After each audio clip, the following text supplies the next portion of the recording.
Hello and welcome to Tuesday at 2. I am Alison Nissen, and along with my sister, Marcy Stoudt, we are RevelCoach, and you are listening to RevelCoach Plus. It's our platform to share and inspire stories that will help you get to the next level. And today we are so lucky to have Julie Schmidt Hasson with us. And everybody remembers their favorite teacher, but why? What makes some teachers so memorable? Today, we get to talk to Julie, who has spent over a year, well over probably many years, interviewing people about teachers who have shaped their lives. And Julie's goal is to celebrate and elevate teachers, to showcase the commitment and vulnerability teachers have on the community, underscoring the importance of making students feel safe, seen, and stretched. Julie, welcome to Tuesday at 2, RevelCoach Plus. So happy to see you. It's been a little while since we've talked, but I've been watching your Tuesdays and you always inspire me. Well, Julie was one of our very first guests. I don't even know that we have it recorded, so you can't even go back and see it because in the beginning, we didn't record it. We were a little afraid of putting ourselves out there. And then we thought, well, maybe we could just record them. And that's what we're doing now. So I am so glad that we are able to record this and share this interview with everybody. So Julie, you've written a book called Safe, Seen, and Stretched. Can you tell me a little bit about it? Well, Alison, you were there since the beginning. So the book started as a research project. I wanted to find out what teachers say and do to make a lasting impact on students' lives, thinking not only could I honor teachers who made an impact on my life, but if I knew what that was, I could do more of it and I could make a more intentional, consistent impact. I could embed all those strategies in my own teaching because I'm a professor. I teach grad students in addition to this research.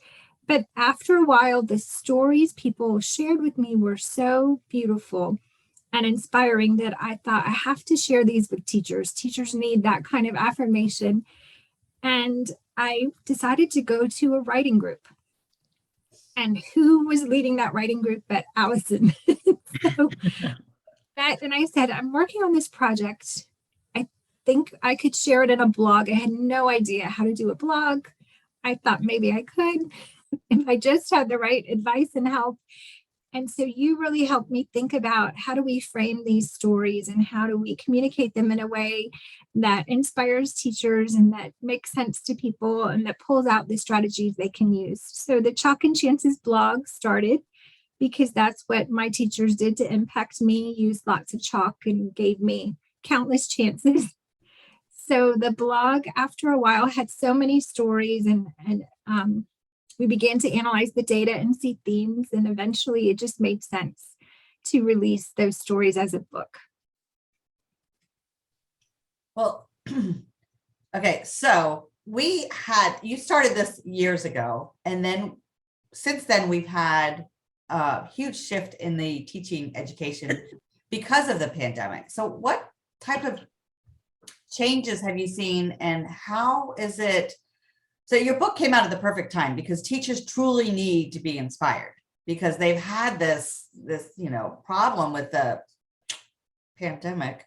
And so how is it that we are able to help teachers? What can we do as parents, as community members? And didn't we all pivoted, but probably no one more than teachers during this pandemic, and pivoted really suddenly. For me, my research design was getting a sign that says, let's chat about a teacher you remember, and going to farmers markets, flea markets, anywhere a lot of people congregate to gather these stories. I'm a qualitative researcher, so interviews are my mode of collecting data.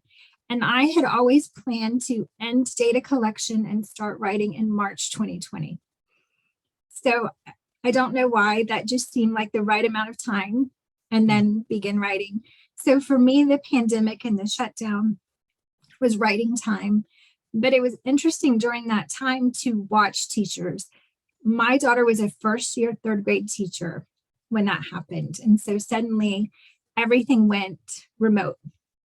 She learned to use Zoom. She's young and pretty tech savvy, but to watch teachers try to figure out how to continue providing instruction, how to continue making an impact, how to sort of emotionally take care of kids, provide for their social needs is really something. And she would turn on her Zoom at lunchtime and let them all eat lunch together. Like, it was just little things like that. I watched my neighbor, who's a teacher, carry a big whiteboard and put it in her car. She would show up outside kids' windows when they were struggling in math. Teachers delivering bags of books to kids' front doors, like all of these things that they somehow figured out how to do. Like, maybe I could continue to make an impact, even though we're all really isolated right now. So I was in awe of the creative ways they continued to teach and make an impact in this really unknown, sudden crisis of a time, that they continued to rock on and teach and take care of kids' needs. And then, we certainly didn't anticipate it would last as long as it did. Some places, like, I know, Alison, you're in Texas and I was in Florida for a while. It was different there than it is here. I'm in North Carolina now, where things were really shut down for a long time. And so teachers were either dealing with being open and some of the fear that came with that, because it was such an unknown kind of scary thing, or they were dealing with being isolated and trying to figure out how to teach that way. And either way, there was a cost and a challenge either way, but somehow they managed to do it. And now they're dealing with kids who either have been isolated or have gone through this trauma that we all have, and trying to talk about social and emotional skills and kind of back up and slow down and put some things in place in addition to the academics that they have to teach. And they're still managing to juggle that, but they're exhausted. And I hear from them all of the time how hard it's become, and how much they need that affirmation that they still make a difference. One of my former grad students called me a couple of weeks ago and said, I'm thinking of quitting. And we're seeing that. We're seeing a pretty big resignation. I know in many occupations, but especially teaching. And she said, it's not that teaching's hard. It's always been hard. It's that right now it's the wrong kind of hard.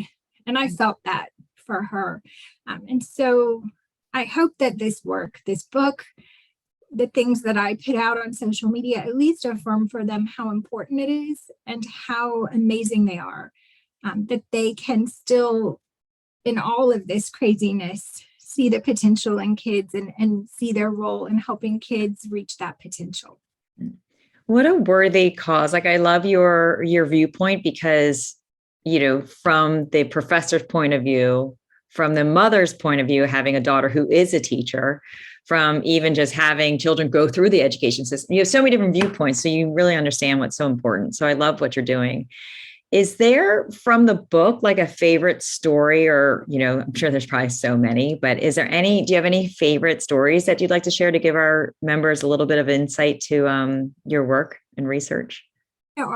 My husband always says whatever stories come in last is my favorite, is my new favorite. And that's probably true. And I heard this story with one of the most recent. I met a young man. We were volunteering at the food bank, which is a beautiful part about things being open. You can participate in those kinds of things again. And he was talking about this teacher he had in high school home economics. And they baked cookies on Friday. He loved that class. The teacher said, when they cool, you can eat one cookie. And he knew she saw him put 3 in his pocket and asked him to stay after class. And he was ready for her to write the referral and go into the lecture and kind of judge his behavior. And instead she said, are you hungry?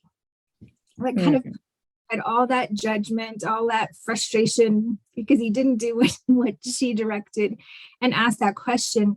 And he was. His father left a few months before. They had no electricity. Mom was struggling. There was nothing to eat at home. So she started to wash his clothes in the home ec room and bring him bags of food from her church group. And he said, she's the reason I ate. So I think to see that in a frustrating situation, instead of judging and lecturing to ask that question and really like change the trajectory of his life. And now he volunteers at the food bank in her honor. She's not here anymore, but he still continues to honor that memory of her. And I love that story for the simple fact that teachers can take this unexpected challenge, like this situation in a classroom, and turn it into a positive impact on a kid's life. Because had she written a referral or made some other choices, this already discouraged kid would have been in an even worse spot. But she didn't, she made that other choice. And what a lesson that is for all of us, in a situation where we're frustrated with someone else. It's so easy to assume their intentions or to decide, create that narrative in our heads instead of just being open-minded and trying to understand the story and ask a question so that we can help and make that kind of impact. Yeah. As I hear you talk, I see Alison and I start tearing up. And it really is powerful, and to take the time to collect these stories, but then to share them because, instantly there's the one person you honored with this story, but there's countless teachers we know that do this. So that's where like really comes to life.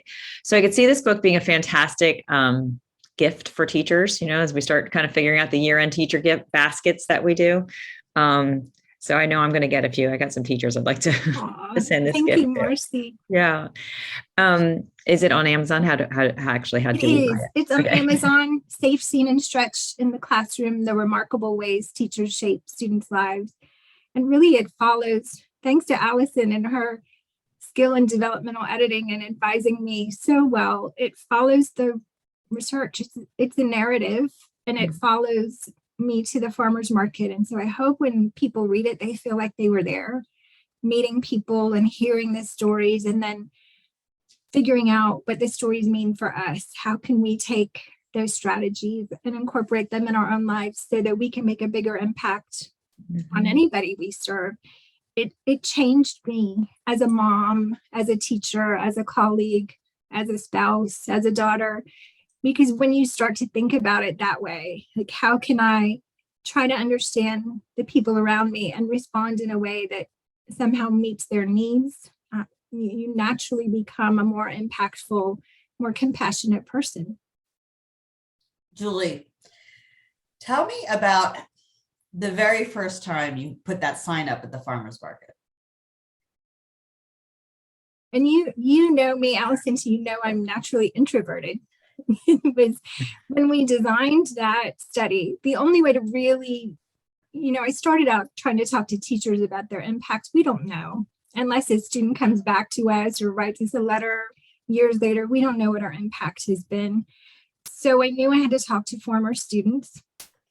We designed a way that seemed like the best way to get a wide range of people from different backgrounds. Everybody's at the farmer's market or a craft fair or the flea market.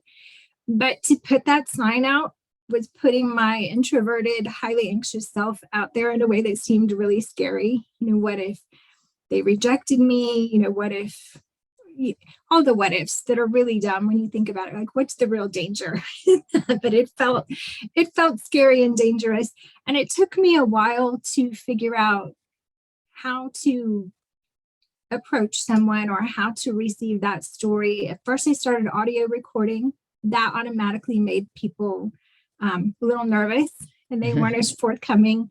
So I started shorthand field notes instead, and just kind of learned how to extend those invitations, how to receive the stories, how to find pants with pockets big enough for tissues, all of that.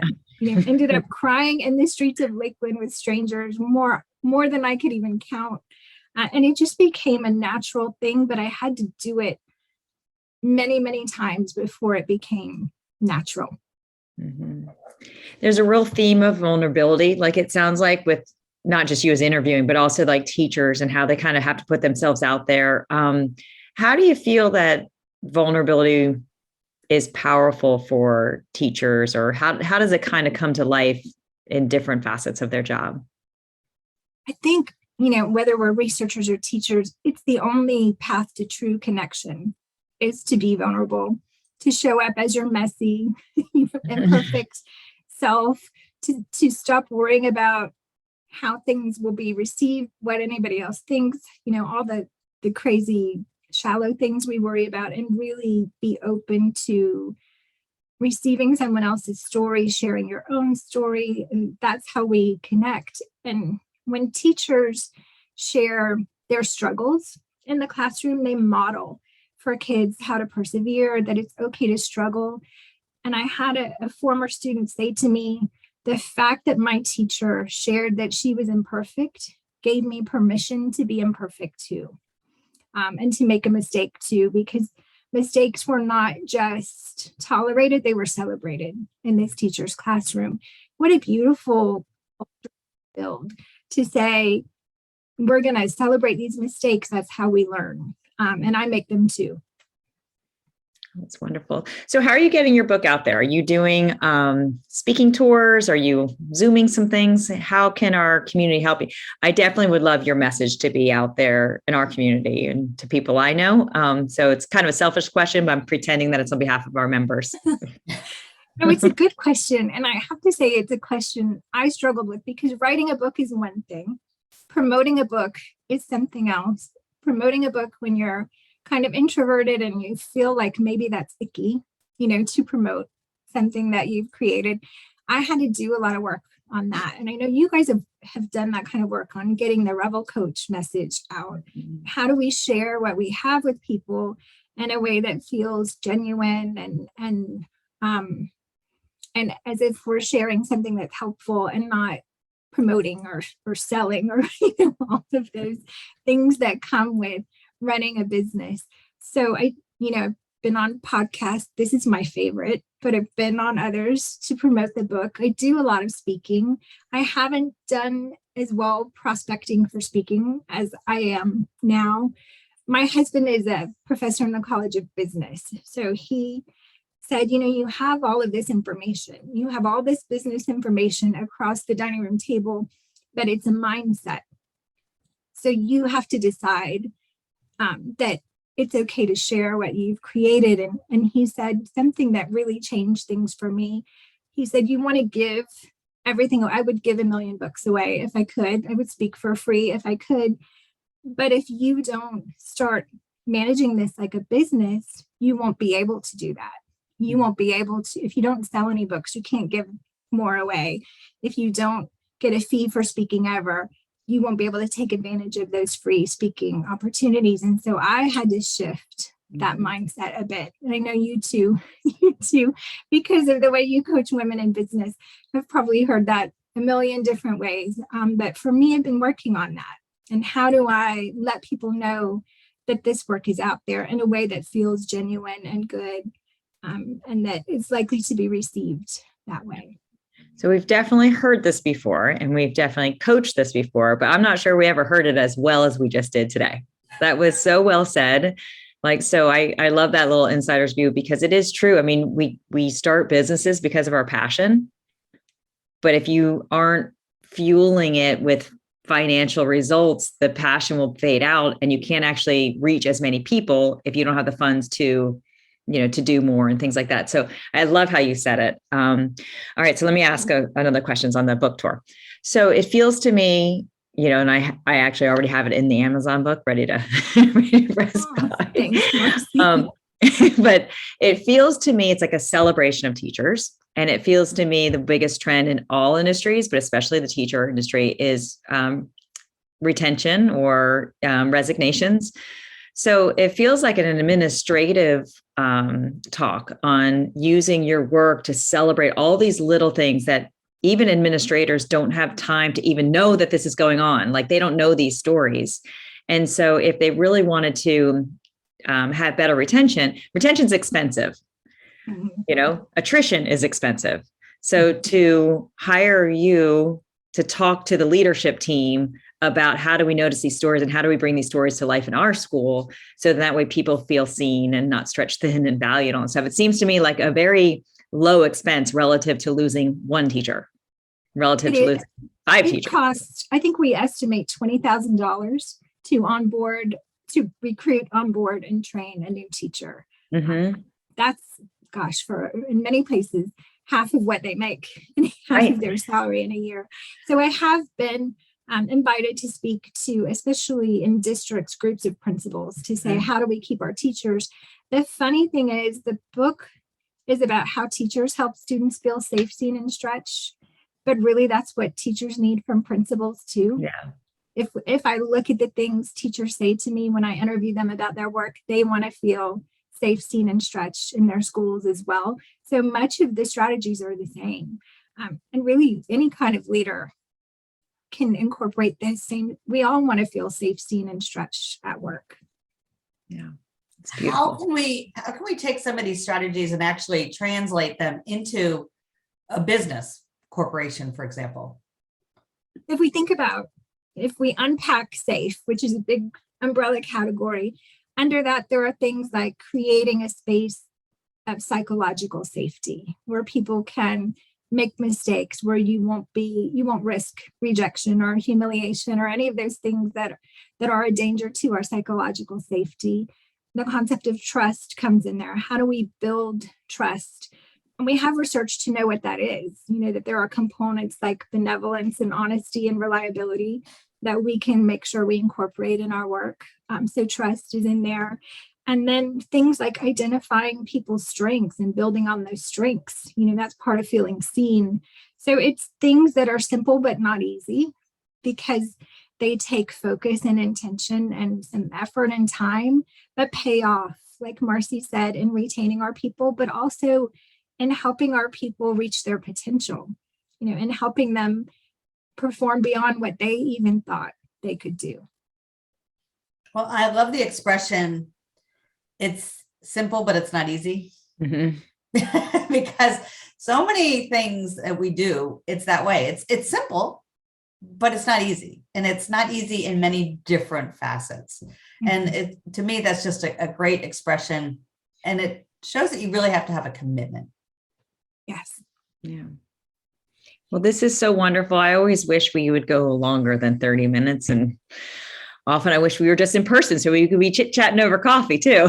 But I'm so grateful for your work and congratulations on getting this book out there and just what a life-changing work. When you say you want to have like a legacy and something like that, I haven't quite met somebody that has such a passion around one subject that's bringing their legacy to life in so many different ways. So I love what you're doing. If somebody wanted to meet with you or learn more about your work, what's the best approach to do that? chalkandchances.com is still the website that houses all the resources, the speaking videos, a new story every Friday. So if you need a boost, that's the place to go, especially on Fridays. And then my email is just julie@chalkandchances.com. It's always easy to catch me via email. I'll respond back right away. Awesome. Wonderful. Well, on behalf of my sister, Alison, Nissen, and I, we'd like to thank you, Julie, for joining us. And everyone have a wonderful day.